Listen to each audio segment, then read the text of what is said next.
একসময় ছোট একটি সংক্রমণই মানুষের মৃত্যুর কারণ হতো, কিন্তু এক বিজ্ঞানীর চোখে ধরা পড়া একটি ছাঁচ চিকিৎসা জগতের ইতিহাস চিরতরে বদলে দেয়। 1881 সালে স্কটল্যান্ডের এক শান্ত গ্রামে জন্ম নেয় এই শিশুটি। খুব অল্প বয়সেই তার চোখে ধরা পড়ে প্রকৃতির ছোট ছোট বিস্ময়। বয়স বাড়ার সঙ্গে সঙ্গে তার কৌতূহলও গভীর হতে থাকে। সে বুঝতে চায় সবকিছু এমন কেন হয়। জ্ঞান অর্জনের তাগিদে একদিন তাকে ছেড়ে যেতে হয় নিজের ছোট গ্রাম। চিকিৎসা শিক্ষার শুরুতেই সে বুঝতে পারে রোগের চেয়েও বড় রহস্য লুকিয়ে আছে সংক্রমণে। সে লক্ষ্য করে অনেক মৃত্যু ঘটছে অদৃশ্য ব্যাকটেরিয়ার আক্রমণে। একদিন একটি অবহেলিত ডিশ তার দৃষ্টি কেড়ে নেয়। এটাই ছিল পরিবর্তনের শুরু।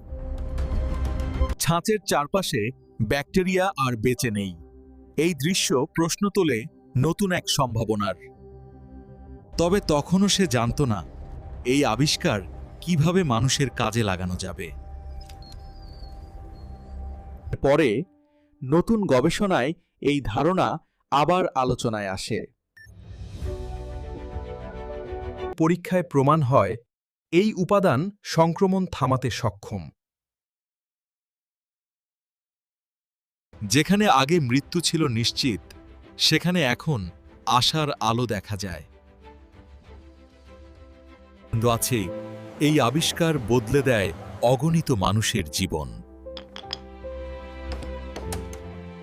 একটি ছোট পর্যবেক্ষণ, একজন মনোযোগী মানুষ, আর তাতেই বদলে যায় ইতিহাস।